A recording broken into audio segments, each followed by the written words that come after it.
नमस्कार, आप देख रहे हैं न्यूज़ वन इंडिया। मैं हूं आपके साथ पूजा यादव। सीएम योगी ने शहीद जवान को दी है श्रद्धांजलि। जम्मू कश्मीर में हुए आतंकी हमले में शहीद जवान को श्रद्धांजलि दी है। रायबरेली के सीआरपीएफ जवान शैलेंद्र प्रताप सिंह आतंकी हमले में शहीद हुए हैं। शहीद के परिजनों ने 50 लाख रुपए की जो आर्थिक सहायता उनको मिली है उस पर शुक्रिया सरकार का किया है। परिवार के एक सदस्य को सरकारी नौकरी देने का भी ऐलान योगी सरकार की ओर से किया गया है। परिवार के एक सदस्य को सरकारी नौकरी देने का भी ऐलान है और साथ ही साथ 50 लाख की राशि भी सहायता के तौर पर दी जाएगी। सीएम योगी ने शहीद जवान को दी है श्रद्धांजलि। कश्मीर में हुए आतंकी हमले में शहीद जवान को दी गई श्रद्धांजलि। जम्मू कश्मीर में जो आतंकी हमला हुआ है गश्त की टीम पर, उसी में ही रायबरेली के एक जवान ने अपनी शहादत दी है। शहीद के परिजनों को 50 लाख रुपए की आर्थिक सहायता के तौर पर राशि देने का ऐलान किया है। सदस्य को सरकारी नौकरी भी दी जाएगी। और सीएम योगी ने विपक्ष पर करारा वार किया है। सीएम योगी ने कहा कि उनकी सरकार में युवाओं को रोजगार मिल रहा है। देखिए, कई मसलों को लेकर योगी बातचीत कर रहे हैं और इस बीच उन्होंने रोजगार, जिस मुद्दे को लेकर लगातार विपक्ष की ओर से खूब आरोप लगाए जाते सरकार के ऊपर और सवाल पूछे जा रहे थे, उसको लेकर सरकार ने दावा किया है कि रोजगार के अवसर पैदा करने के लिए सरकार ने बहुत से काम किए हैं।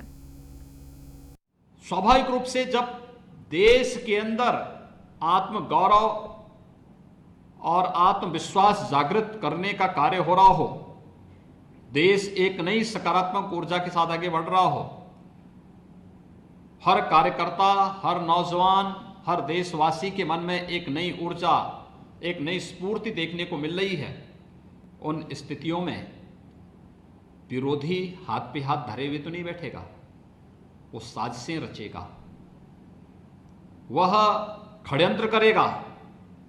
आपने देखा होगा किस प्रकार के षड्यंत्र हो रहे हैं, किस हद तक। हाथरस की लड़ाई दंगे की साजिश पर आ चुकी है। हाथरस कांड पर सीएम योगी का बड़ा बयान। हाथरस के बहाने दंगे की साजिश की जा रही है। विपक्षी दल साजिशें रच रहे हैं। जातीय हिंसा की साजिश रची गई, विदेशी फंडिंग के जरिए साजिश रची गई।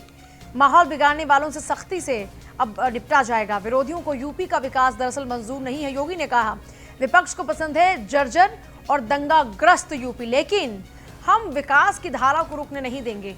विकास सतत जारी रहेगा।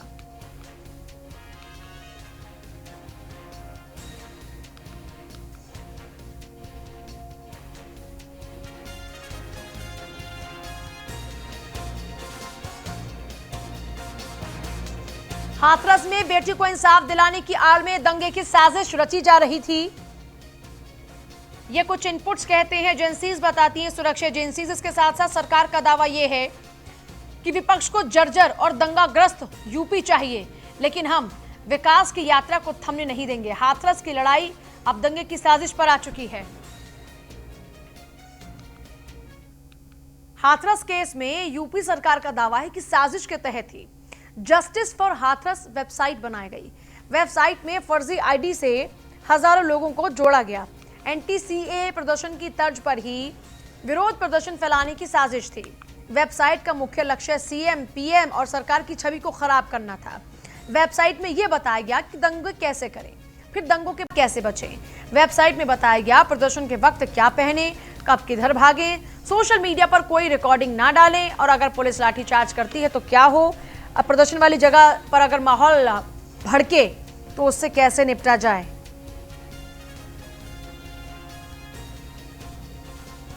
क्या कुछ कहा सीएम योगी ने, जरा सुनिए एक बार। 1.5 करोड़ नौजवानों को स्वतः रोजगार और रोजगार के साथ जोड़ने का कार्य ये जो हुए हैं, कैसे कोई समाज विरोधी तत्व, कैसे कोई राष्ट्रद्रोही तत्व इन सब चीजों को स्वीकार कर सकता है? क्योंकि उन्हें तो जर्जर यूपी चाहिए था, दंगाग्रस्त यूपी चाहिए था, अराजक यूपी चाहिए था। अब उनकी मनसाएं पूरी नहीं हो रही तो षड्यंत्र रचने में लगे हैं। लेकिन मैं आप सबको इस बात के लिए आश्वस्त करता हूं, ये भारतीय जनता पार्टी की सरकार है। सबको सुरक्षा, सबको सम्मान हमारा संकल्प है।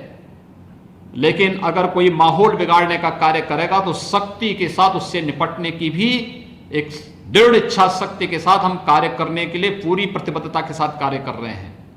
विकास हर द्वार तक पहुंचाएंगे, लेकिन अराजकता फैलाने की छूट और भ्रष्टाचार फैलाने की छूट किसी को भी।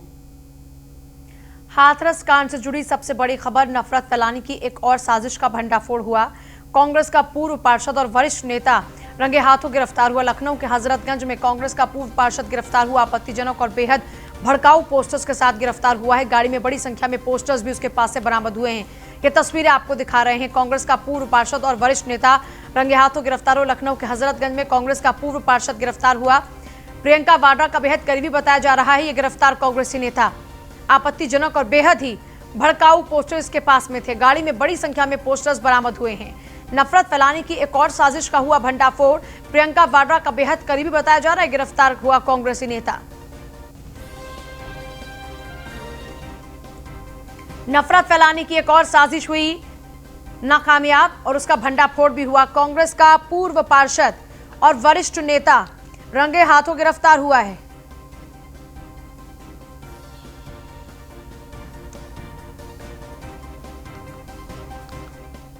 इसी बीच नेताओं के हाथरस पहुंचने का सिलसिला भी जारी। हाथरस में पीड़ित परिवार से मिलने के लिए लगातार तमाम नेता पहुंच रहे हैं। इस बार आपके राज्यसभा सांसद संजय सिंह भी पहुंचे और उन पर मीडिया को जब वो बाइट दे रहे थे, जब बयान दे रहे थे, उस दौरान में उनके ऊपर स्याही फेंक दी गई। मीडिया से बातचीत के दौरान ही उनके ऊपर यह स्याही फेंकी गई। दीपक शर्मा इसका नाम बताया जा रहा है इस युवक का, जिसने स्याही फेंकी। स्याही फेंकने वाले व्यक्ति को पुलिस ने हिरासत में ले लिया।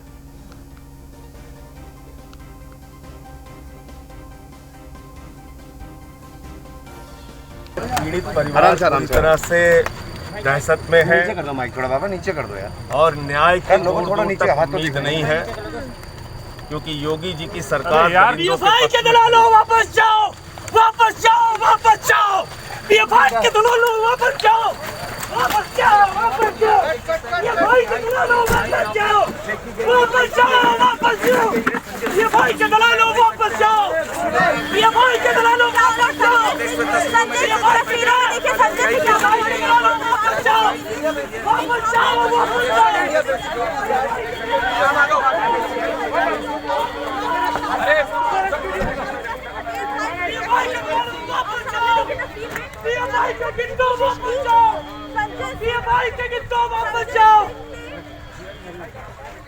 ये लोग यहाँ राजनीति करने आए हैं। गीत है ये लोग लाशों की राजनीति करने आ रहे हैं। बीएफआई के दलालों वापस जाओ, बीएफआई के दलालों वापस जाओ।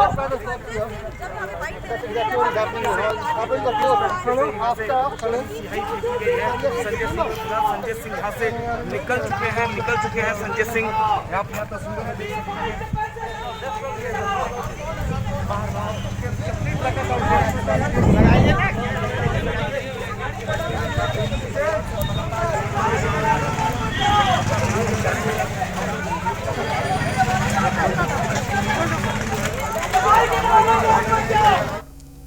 और वहीं आगरा आने के बाद आपके राज्यसभा सांसद संजय सिंह ने पत्रकारों से बातचीत की और जमकर बीजेपी सरकार पर निशाना भी साधा। भारतीय जनता पार्टी के नेता और जिन्होंने जीवन में हमेशा अहिंसा के संकल्प को आगे बढ़ाया, ऐसे आदरणीय योगी आदित्यनाथ जी का बयान मैंने सुना और वो कह रहे हैं कि उत्तर प्रदेश में विपक्ष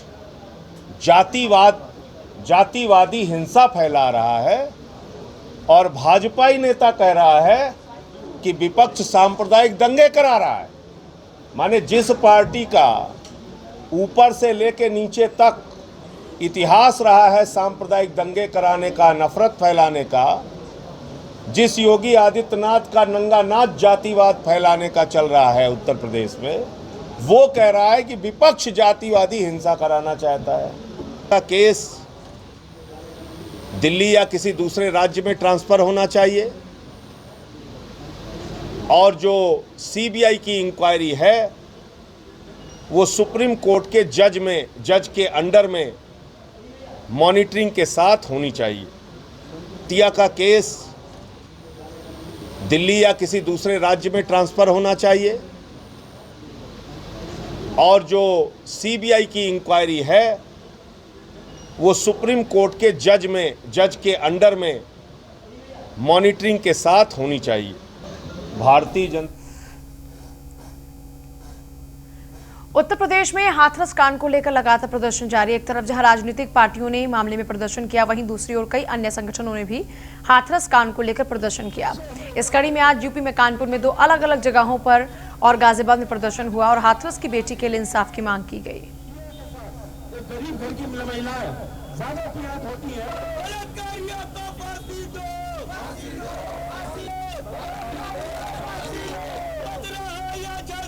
की सजा मुकर्रर की जाए और फास्ट ट्रैक कोर्ट में ऐसे के आंदोलन को शुरू कर दिया हो।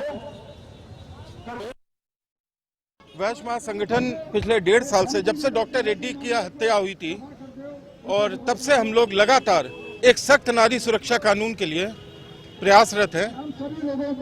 हम सब ये जानते हैं कि ये ऐसी घटनाएं केवल और केवल इसलिए हो रही हैं कि लोगों में कानून का भय नहीं है, और जब तक भय नहीं होगा तो कोई कुछ भी कर ले, ये घटनाएं होती रहेंगी। हम सुनते रहेंगे, हम लोग प्रदर्शन करते रहेंगे, मोमबत्ती जलाएंगे, रोष प्रकट करेंगे और चले जाएंगे। अब हम लोग ने 1 साल से जो ठान रखा है कि हर हालत में किसी भी तरीके से हमारे समस्त सांसदों तक हमारी बात पहुंचे, ये कानून बनाए, एक बेहद सख्त, बेहद निर्मम, कठोर कानून बनाया जाए कि चाहे वो गरीब की बेटी हो, चाहे अमीर की बेटी हो, बेटी बेटी होती है, ना वो हिंदू बेटी होती, ना वो मुस्लिम बेटी होती है, ना ठाकुर की बेटी होती, ना दलित की बेटी होती, ना बनिया की बेटी होती है। और दरिंदा केवल दरिंदा होता है, ना वो ब्राह्मण होता है, ना ठाकुर होता है, ना मुस्लिम होता है, ना हिंदू होता है। वो कानून ऐसा बने कि जो भी कि भारत में किसी भी औरत पे, चाहे वो गरीब हो चाहे अमीर हो, नजर डालने से पहले भी सोचने में उसकी रूह कांप जाए। आज बलरामपुर पहुंचा कांग्रेस का डेलीगेशन। बलरामपुर में 22 साल की युवती की गैंगरेप के बाद मौत हुई थी। कांग्रेस का डेलीगेशन मृतका के परिवार वालों से मुलाकात करने पहुंचा। आराधना मिश्रा के नेतृत्व में 9 सदस्यों के दल ने की मुलाकात। आराधना मिश्रा ने परिवार को दिलाया हर संभव मदद का भरोसा।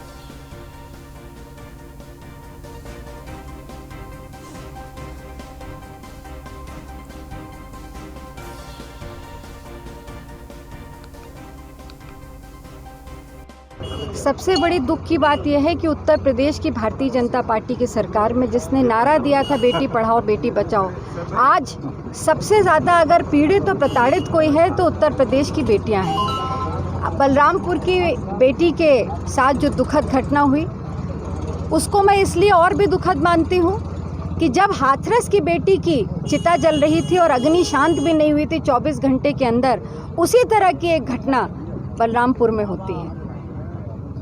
परिवार से मैं मिली, बहुत ही दुखी मन से मैंने पहले इस परिवार को संवेदना व्यक्त करी है अपनी ओर से और कांग्रेस पार्टी की ओर से।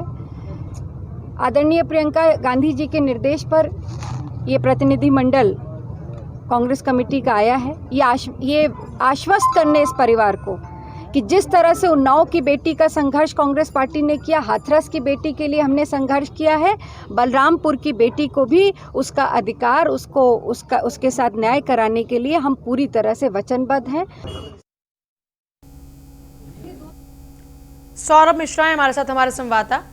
सौरभ, बलरामपुर में आज कांग्रेस का डेलीगेशन पहुंचा, परिवार वालों से मुलाकात की। इससे पहले खुद सरकार के नुमाइंदे भी पहुंच चुके हैं और सरकार को आश्वस्त कर चुके हैं। परिवार वालों का क्या कुछ कहना है? जी, मैं बताना चाहूंगा कि बलरामपुर के कोतवाली गैसड़ी क्षेत्र अंतर्गत एक 22 वर्षीय छात्रा के साथ गैंगरेप के बाद मौत को लेकर सियासत अब तेज हो गई है। सियासी दलों ने संवेदना व्यक्त करने के लिए मृतका के परिजनों के घर पर दस्तक देते नजर आ रहे हैं। घटना के 7 दिन बाद परिजनों के दरवाजे पर प्रगतिशील समाजवादी पार्टी और समाजवादी पार्टी के प्रतिनिधिमंडल के साथ साथ कांग्रेस पार्टी की विधानमंडल दल की नेता सहित 9 सदस्य टीम मृतका के परिजनों से आज मुलाकात करने पहुंचे। वहीं आज घटना के तकरीबन 1 हफ्ते बाद सियासी पारा इस कदर चढ़ता है कि प्रदेश के सभी दल के नेता मृतक छात्रा के घर दस्तक देते हैं। आज समाजवादी पार्टी के राष्ट्रीय अध्यक्ष अखिलेश यादव के निर्देश पर 5 सदस्यीय टीम, जिसमें पूर्व मंत्री विनोद कुमार सिंह और पंडित सिंह, एसपी यादव सहित 5 सदस्यीय टीम परिजनों से मुलाकात की और उन लोगों को 1 लाख की आर्थिक सहायता करने की बात भी कही है। और वहीं प्रगतिशील समाजवादी पार्टी के प्रदेश अध्यक्ष सुंदरलाल लोधी समेत कई पदाधिकारी मृतक छात्रा के परिजनों से मुलाकात की, न्याय दिलाने का भरोसा दिया। और वहीं जब न्यूज़ ऑन इंडिया ने उनसे सवाल किया कि आपकी पार्टी प्रगतिशील समाजवादी पार्टी पीड़ित परिवार की क्या मदद की रही है, तो उन्होंने कहा कि हम यहाँ पर आर्थिक मदद करने नहीं आए, आर्थिक सहायता देने का काम सरकार का है, हम तो सिर्फ लड़ाई लड़ने आए हैं पीड़िता परिवार की तरफ से। और वहीं कांग्रेस की प्रियंका गांधी वाड्रा कांग्रेस पार्टी के निर्देश पर आज विधानमंडल दल की नेता आराधना मिश्रा सहित 9 सदस्यीय टीम मृतका के घर मझौली पहुंचती हैं और उनके परिजनों से मुलाकात करती हैं, घटनाक्रम की जानकारी लेती हैं, परिजनों को हर संभव मदद का भरोसा दिलाते हुए कुछ आंशिक मदद भी करती हैं, जो गुप्त रहता है, उन मीडिया में नहीं बताती हैं कि उन्होंने कितने का मदद किया है। उन्होंने कहा है जो हमने मदद किया है वो कोई बड़ा मदद नहीं है, लेकिन हमारी तरफ से जो हो सका वो हमने किया है। चलिए ठीक है, बहुत शुक्रिया आपका फिलहाल पूरी जानकारी के लिए। मऊ में मुख्तार अंसारी गिरोह के नजदीकी गैंगस्टर एक्ट में वांछित 3 शातिर अपराधियों को गिरफ्तार करने में पुलिस ने अहम सफलता हासिल की है। जिले में पुलिस अधीक्षक सुशील घुले के निर्देश पर संगठित अपराधियों के खिलाफ पुलिस प्रशासन की तरफ से चलाए जा रहे अभियान में थाना दक्षिण टोला पुलिस ने मुखबिर की सूचना पर ईदगाह डेहवा के पास से गैंगस्टर एक्ट में वांछित 3 अभियुक्तों को गिरफ्तार किया।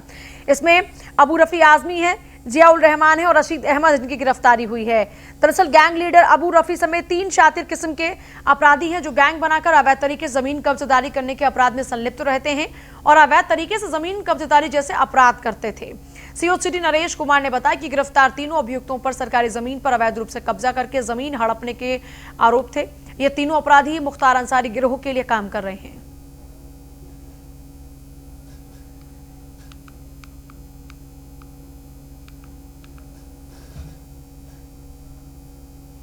खबर मऊ से है, जहां सुभाषपा जिला अध्यक्ष का वीडियो वायरल हो रहा है। वीडियो में गाली देते नजर आ रहे हैं अनुसूचित प्रकोष्ठ के जिला अध्यक्ष। हाथरस कांड को लेकर कार्यकर्ताओं के संबोधन के दौरान डीएम एसपी को गाली दे रहे हैं। कमल भारती बताया जा रहा है अनुसूचित प्रकोष्ठ के जिला अध्यक्ष का नाम। मामले में पुलिस ने दर्ज किया मुकदमा, एसपी ने गठित की गिरफ्तारी के लिए टीमें।